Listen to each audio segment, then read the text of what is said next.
Hi everyone, this is Greg Lewis, the Lebanon City Manager. Welcome to Lebanon in Depth today. I am very pleased today. We're going to talk about our schools, our wonderful schools in Lebanon, New Hampshire, our Lebanon schools. And I have with me our superintendent, and Joanne Roberts is going to, and I are going to just visit about schools. It's really fun to get together. It's all informal. We didn't spend a lot of time rehearsing this thing because we don't rehearse. we wouldn't know what to do in rehearse anyway. But you know, one of the things I've really enjoyed about being in Lebanon was the schools. And there's so many activities, and there's a lot of achievements. And I've got a chance to meet quite a few of the students and the teachers in the process of being a city manager.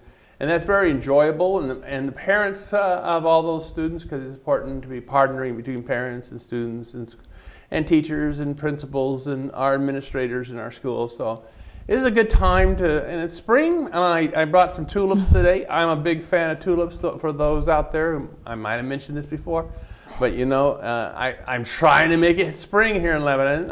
It's getting a little too cool for us, but I brought tulips today, and I brought them to my office too. I had 3 batches of flowers in my office because I am determined to become, you know, this is spring, a renewal time of year, and want to get this winter behind us. So I did bring our tulips today. So Joanne, I thought, as we always begin these shows when I'm lucky enough to have people come on, talk a little bit about kind of how a person kind of reaches a point in life where they're at this particular juncture.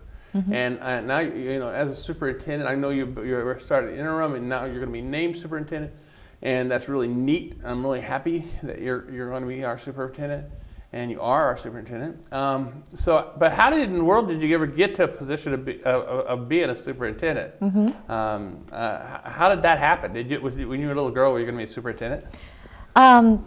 I always wanted to teach. I had a big chalkboard in my basement, had desks that were lined up. That was the time when you had the cardboard, pencil and crayon holders, and I had names, and I always loved it. I lived down there, and I remember 7th grade pretending I was teaching science and neurons and all of that kind of thing. Just always fascinated me. So I went to school, and I double majored in biology and education. And when I came out, I actually worked in research and worked studying water pollutants up in the St. Lawrence River. And nice. And then I came and did research at Stony Brook University. And at that point, I was in the Department of Anesthesiology, and I really enjoyed that kind of work. Mm-hmm. And I then fell into a position in environmental health and safety. A lot of regulations. I oversaw all the asbestos programs for the entire campus. I did all the right to know training for the hospital as well as the entire campus. Mm-hmm. So that's when I kind of realized I really like this policy part, but I miss teaching. Mm-hmm. So I went back and finished up my student teaching and started to teach 7th and 8th grade in West Islip, New York. I did that for a bit of time before we moved up to Hanover, New Hampshire, and we've been here about 19 years. Oh, and when my youngest son, I have 2, went into kindergarten, I started to teach at the Ray School. Oh, nice. So I taught 3rd and 5th grade there. I was a paraeducator in a K-1 classroom. And I really enjoyed that kind of work, and then I began to focus on curriculum instruction and assessment and special education. So I earned my master's degree in special education and was hired about, I think, 9 years ago or so as the assistant superintendent for Hanover Norwich SAU88. And I did that for 8 years, and I oversaw 504, special education, curriculum instruction and assessment, Title IX, pretty much the whole scope. Yeah. And my doctorate's in curriculum instruction and assessment. So when my position was split into special ed and or curriculum instruction and assessment, that's the direction that I headed in. And it was just about a year ago that I really began to explore possibilities. I saw the interim position come up, and I wasn't quite sure if it's what I wanted to do. I was very happy and really enjoy SAU70 and a lot of teachers and wonderful administrators there, as well as in Lebanon. Yep. And I said to my husband, I wish I had applied for that position. And went on School Spring, and the position, I believe, had reopened. Came in, was delighted to have this opportunity. I really love working in Lebanon. I love the diversity. I think the administrators and the teachers are amazing. The parents I've met have been wonderful. So it's been a very positive experience, and I think it's been a combination of the things that I love to do, a lot of problem solving. Never know what I'm going to walk into every day, and I enjoy that aspect of it. And I enjoy kind of building teams and systems. It's really what I love to do. So it's been a great experience, and I'm glad the interview process is complete. Yeah, and it's good to get that behind. Yeah. Yeah. Well, that's really nice. You know, and I think it's really fascinating. You know, I'm kind of watching my oldest son from afar because he is getting his master's here in teaching and education. Fantastic. Come May. So he is in New York City and City College, and he is a playwright. And he went back and he started teaching under some grant programs in theater into some of the inner city.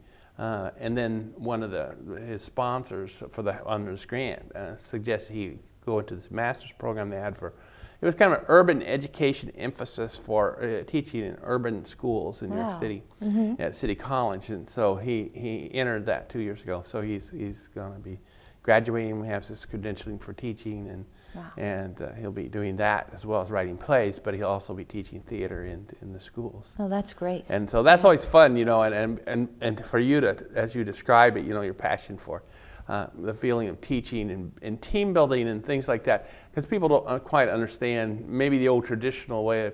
I actually went to a one-room schoolhouse out there in Kansas. My wife did too. We both went to one-room schoolhouses, and I had Mrs. Riggs, and Mrs. Riggs taught. I had a Mrs. Riggs at some point. 1 through 8, and so we were. I think there was 3 8th graders. We were a large class.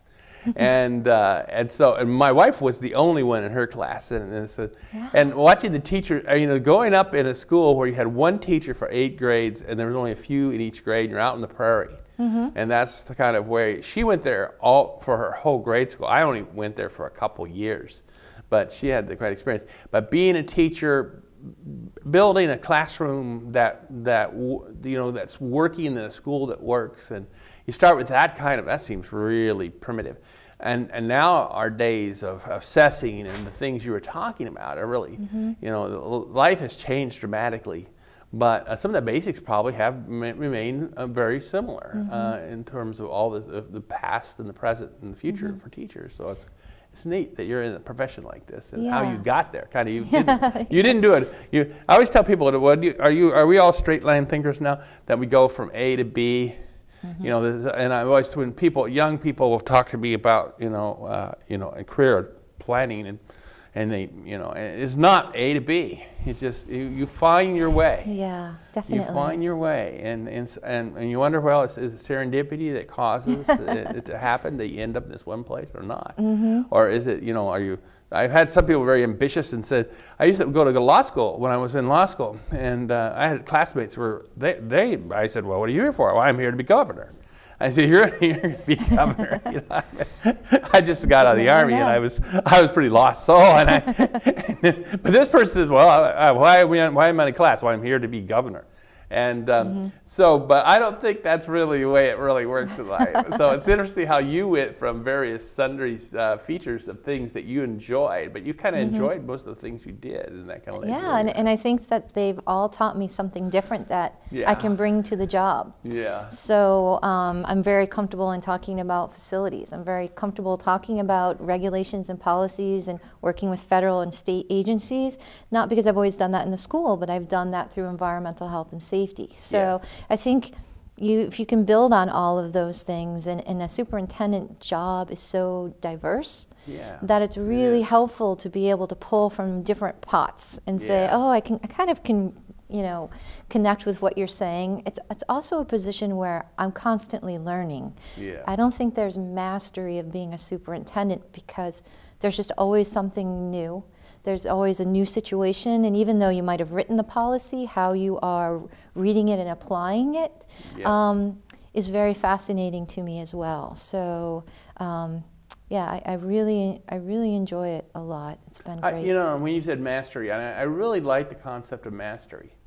And I was talking about, you know, in life, when you try to get involved in something you really enjoy, to achieve mastery of things, you know, and get competencies up to certain ways. I always said, you know, there's 4 basic competencies. One competency is competency of character. So you know, in terms of character, and you know, and I think it's interesting how people come through that business about what character consists of. You know, to me, it's pretty simple. Words equal deeds, deeds equal words. You have to take risks, and you have to use consideration, and you really have to give away power to others. You have to enable others. Very much so, right. You really got to do that sort of thing. If you're a power grabber and holder, you're not going to be competent in that area. And then, you know, then competency of planning. You know, can we plan together? Can we get everyone to plan? And you know, and then there's a technical competency, which you described yourself, how many technical competencies you have acquired over a period of time in various sundry ways. I mean, we never get all the competencies. We probably won over the technical matters we have to engage in. We have to have somebody else that is technically proficient. But we have certain competencies we have to give, and I like that. And then competency in communication. I mean, communication, if you could do one thing. I was being interviewed by the search firm the other day who was searching for the next city manager here in our community, and they asked me, well, what would you suggest in terms of it? I said, well, communication. Absolutely. I mean, I think communication would be the, you know, if you had to name something, you know, there's many things you'd have to do. But I think communication at school in your arena certainly is an important thing, considering the diversity you have to deal with. Because I mean, what kind of people do you see in you're just emerging. We were talking earlier about, well, you know, what are we going to talk about? Because you are now diving into a school district of a certain amount of complexity, and you're like me. I mean, and I've come into places that I have to be taught by others. Kind of what I'm supposed to be doing. Right, on a daily basis, I might be talking to a board member, a parent, or responding to emails from those stakeholders. I am in the schools a lot, and I think you'll hear from people, wow, she's really visible. And I think that that's a change. I work really, really late at night on the emails, on that part of it, because I think it's important to be in our schools. And my leadership style is I like to get into the classrooms. I like to get to know the students and the teachers. I like to, and that could be just my teaching background, that I like to be part of it, but I think that I want to be an accessible superintendent where people feel as though they can reach out to me and I respond. When people call me, I get back to them within 24 hours. That's really important to me. And/or I send an email that says, I've received your message. I'm not the right person, but I'm going to connect you with the right person and try to get things moving along. My style is very much so collaborative. I am not a person who goes into my office and closes the door and the superintendent is in, you know, the sign comes. I'm very much so in the hallways. We started having staff meetings where we do different activities, group building activities before we get together, and I'm just seeing a lightness and a connectivity within our group that I'm really proud of, because I don't think people realize the difficult roles that SAU administrators and staff really have. It's very complex what they do on a day-to-day basis, from student registration to preschool registration to determining special education at the regulation level, to I think about Christine Downing and the committees that she runs, and the curriculum instruction and assessment, facilities, business. You know, there's so many moving parts. Walk down my hallway and there's so much going on. I can't forget technology and communications with Diane. So getting together is really important, and building a philosophy of what are key things that we want to work on. And when problems come up, being able to problem solve together is really important. One of the things I'm working on is building a sense of what is the district and the board goals. So the board goals that were created, then building the district goals, school goals, and then individual teaching goals. And when I walked in, there were over 49 different initiatives that teachers could list like this. And I thought, no wonder everyone is so stressed and overwhelmed. You can't do 49 things well. No.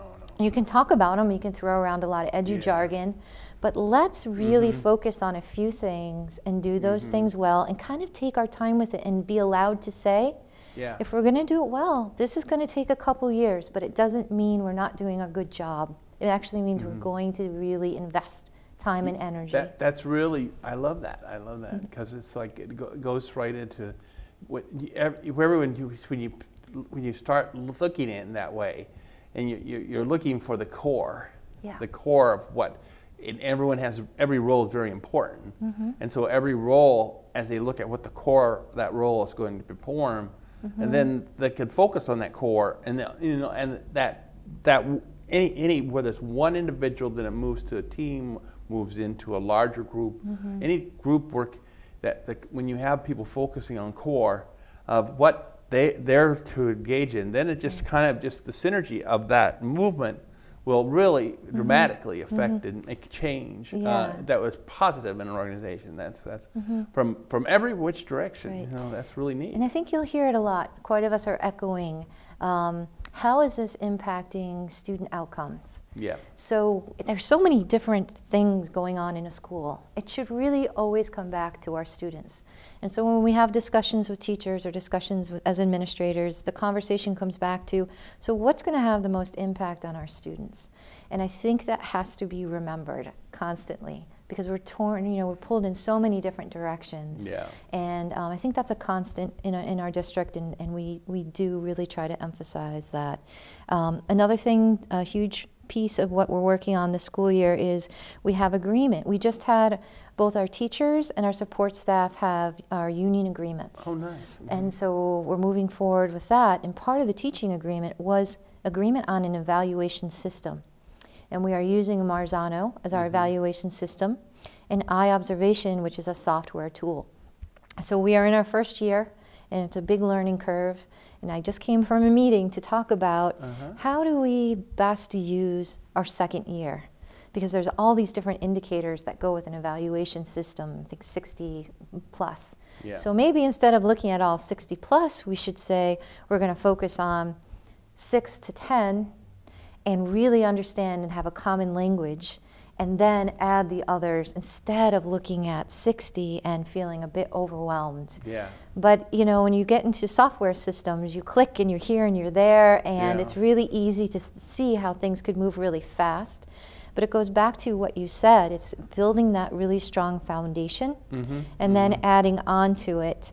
And once again, it's part of the idea of the concept of there's phases. Phase 1, 2, and 3. Yeah. And so that's a really big step, and I'm grateful that the teachers union and the board came to agreement to support one model, because I believe for many years there's more of a discussion about what model instead of how is the evaluation going to impact our teachers and our students.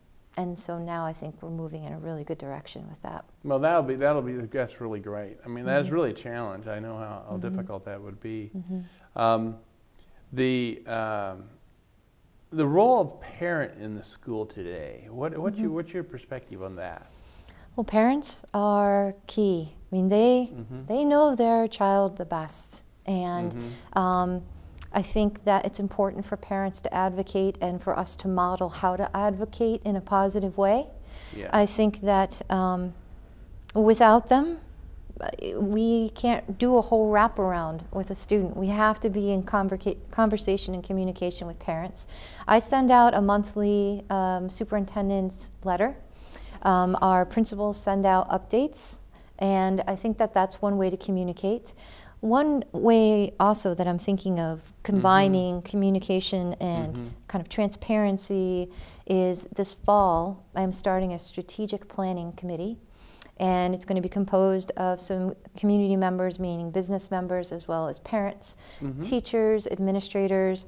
I'm actually modeling after the really great work that you did with the city strategic plan. I love the color coding idea. I love the concept of having a bit of a mission for each of the different departments. Yeah.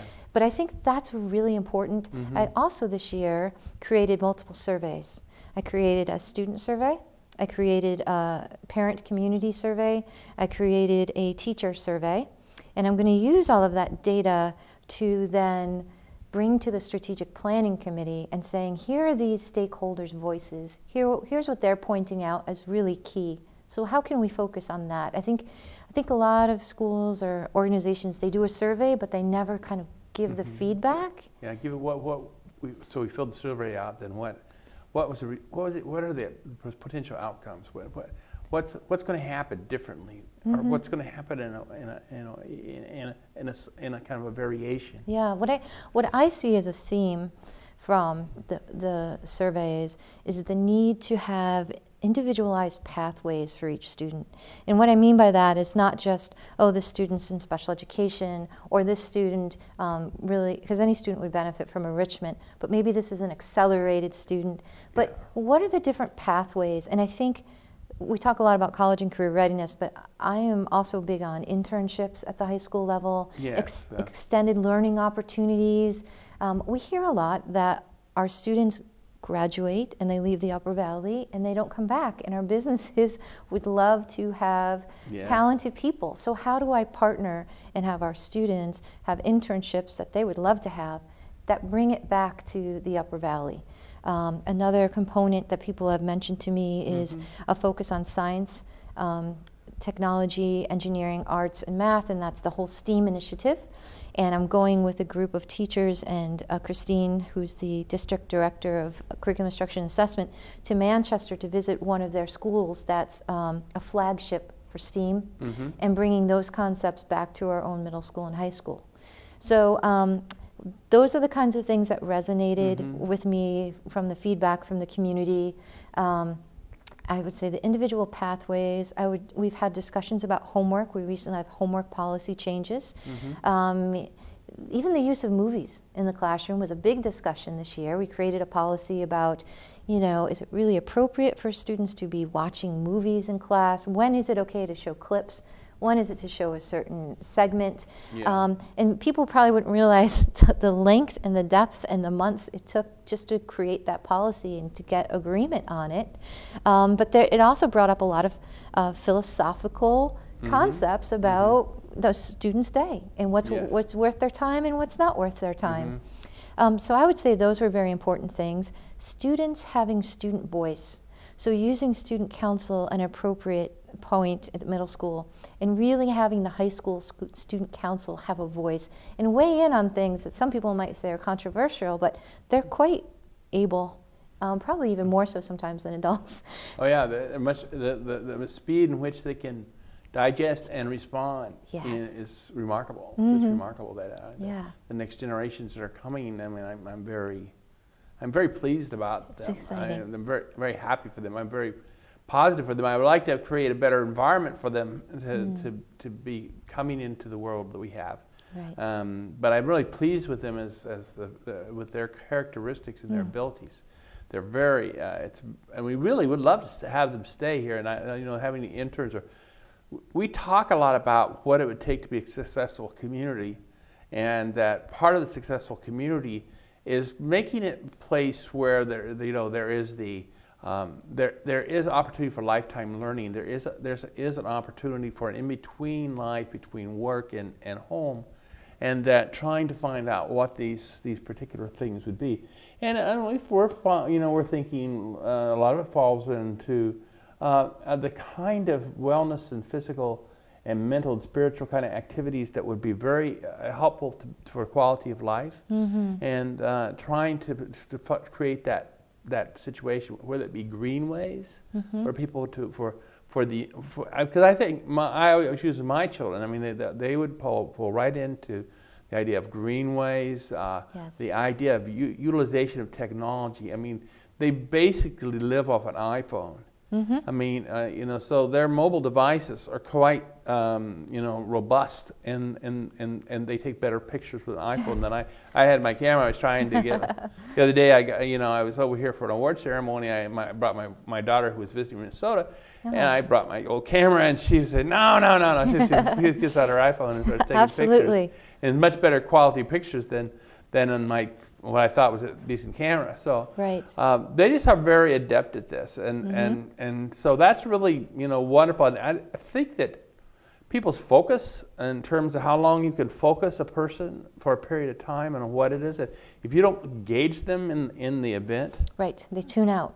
It doesn't. Just click. It's gone. It's like I don't like the idea of getting in front of so I get a collective. I get a group of people in a row row, and somebody's up here presenting or showing slides. That is no. That is no. We cannot be doing it that way. We've got to have something where people are engaged and whether it's and it's taking probably scientific principles and apply them and also in liberal arts and types of things. And I know when you were talking about walking through your schools, I'm talking about walking through the streets. Walking, doing the neighborhood walks where people will be coming in your neighborhood, and we'll meet you out on the lawn and we'll chat, or we'll go to your favorite place. We won't bring you to, we won't drag you to City Hall. So it's interesting, as you're talking, and I'm seeing parallelism with regards to how to, with our generations coming through our school system, how we're our present community residents, we're trying to find a way to connect. And I would add to that, we are social people, and I think there's only so much you can do via email, and it means so much when somebody actually stops by or stops in or says hello, and you have that person-to-person contact. And I think a lot of times we go to email or we text, or we tweet, and we're kind of in that world, and it's certainly nice to just have a face-to-face connection with people. One of the things that has been fantastic is Mary Skiffington. She's one of our math elementary, she is our math elementary specialist. She has run 2 fantastic parent and student gathering math nights, and I just was at one this week. It was packed, over 200 students and parents. They had games, all around, and they had teachers who were there assigned to different tables, to different grades. And that kind of thing, I think, builds a sense of community, which we've talked about, having a school community that's well connected with the city community. And I think there is something about having face-to-face as well as this electronic kind of communication. Yes.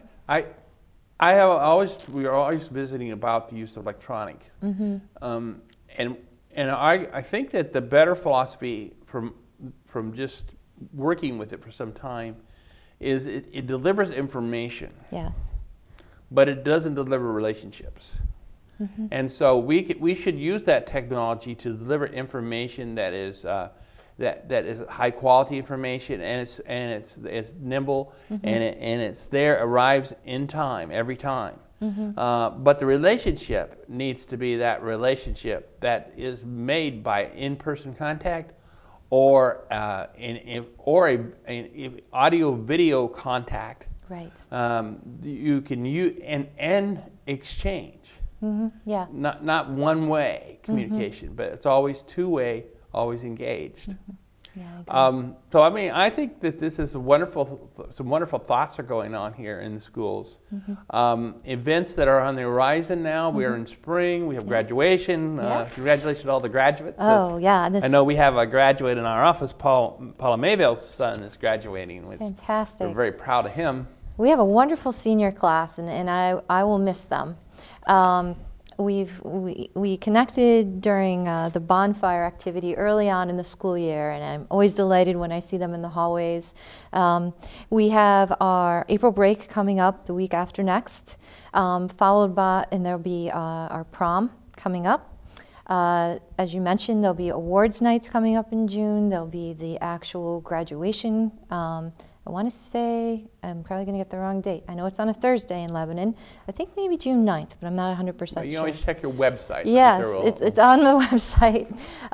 But we do have a lot of great things. Even at the elementary schools, they're going to be releasing the trout into the river. I mean, there's just so many spring-type things going on. Spring is here, and the schools.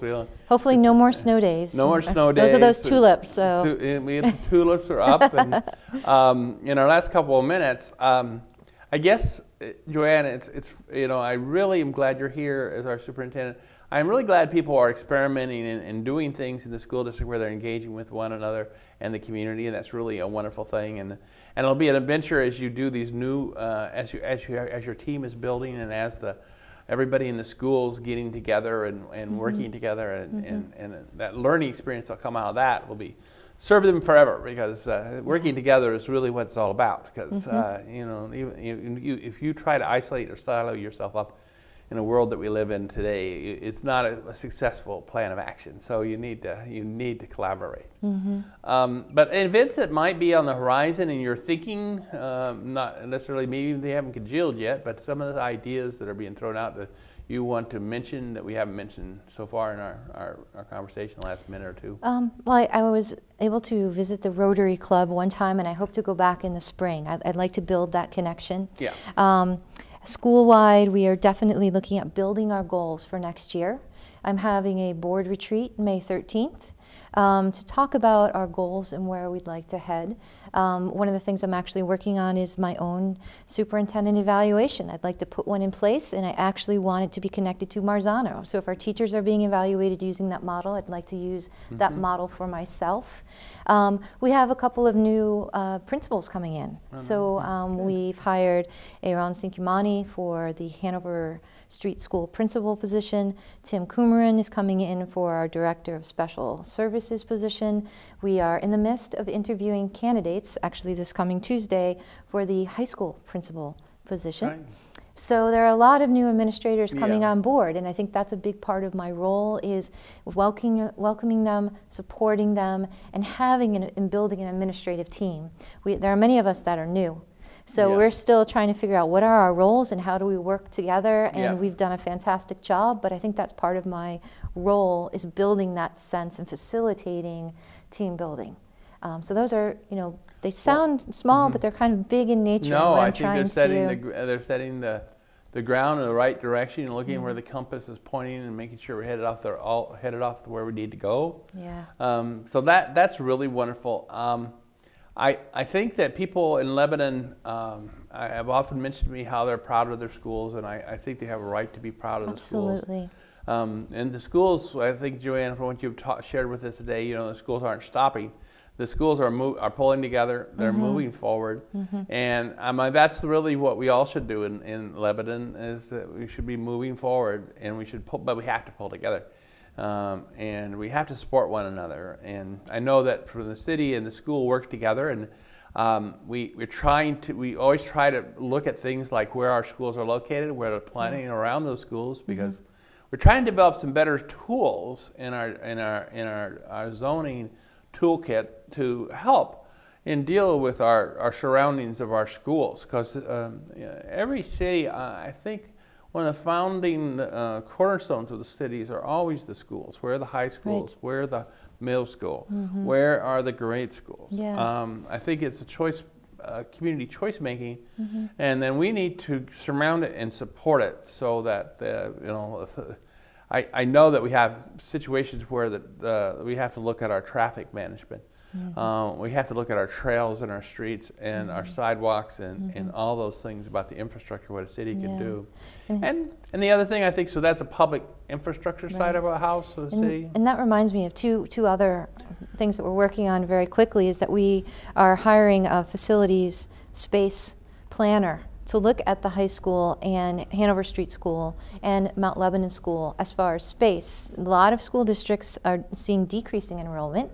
The wonderful news is that we're having an increase in enrollment. So we'll be looking at those and just getting ideas. And I think that was something that I definitely, I wanted to share. Okay. And there was a second part I can't quite remember, but. Well, it'll come back. Yeah. The sense of place, we've had some good conversations with our private sector community and the public sector community talking to each other about sense of place, because it's extremely important from a public point of view and from a private point of view. We need the right sense of place and the right commitment to what the place might be. And there are ways to move toward that a place that would be suitable for all. And all the sectors, whether they be nonprofit, private for-profit, or whether they be public. And so that'll be critical. We would like to continue to try to share technology. I know that we're very enthused about website and very enthused about that sort of thing. We think there's a great many things can be done. It's really a tool, and we're going to try to connect it with mobile devices, so that's a great way of getting information and two-way straight. So I think that the other part that we think is important in working with the schools is our safety. and security for all of us. And we want to make sure that we provide safety and security and protection, and do it in a coordinated, appropriate manner with the schools. We have school resource officers in the schools. Our police administration is very knowledgeable about the schools. School administration and the players of the schools are very cooperative, and I think that's a very useful thing. I know we're using all types of things to try to make it as protective and safe as we can, because we always hear these incidents across the world, the United States, of schools being vulnerable to persons that may not be in the right state of mind. So I think those are great things to build upon. Our library is a great place for students to enjoy. Our recreation program we enjoy because it can complement the school. Yeah, we've been working a lot together with recreation. Nice. And I was just at Kilton, 4th graders had their medieval day at Kilton Library just this past week, and it was fantastic. So that's it's really nice. It's wonderful that you can go into, especially a theme like that. Anytime you do themes, it's wonderful. So I think that's probably about the concluding our program today. We urge everybody in Lebanon to support our schools and do everything we possibly can together to make our schools the best schools they can be, and help the students and their parents and all the teachers and all the hardworking principals and administrators to carry on, which is, I think, probably going to make Lebanon's future. Joanne, thank you for being here today. Thank you so much. I appreciate it. Very enjoyable, and I wish you the best tulips there can be.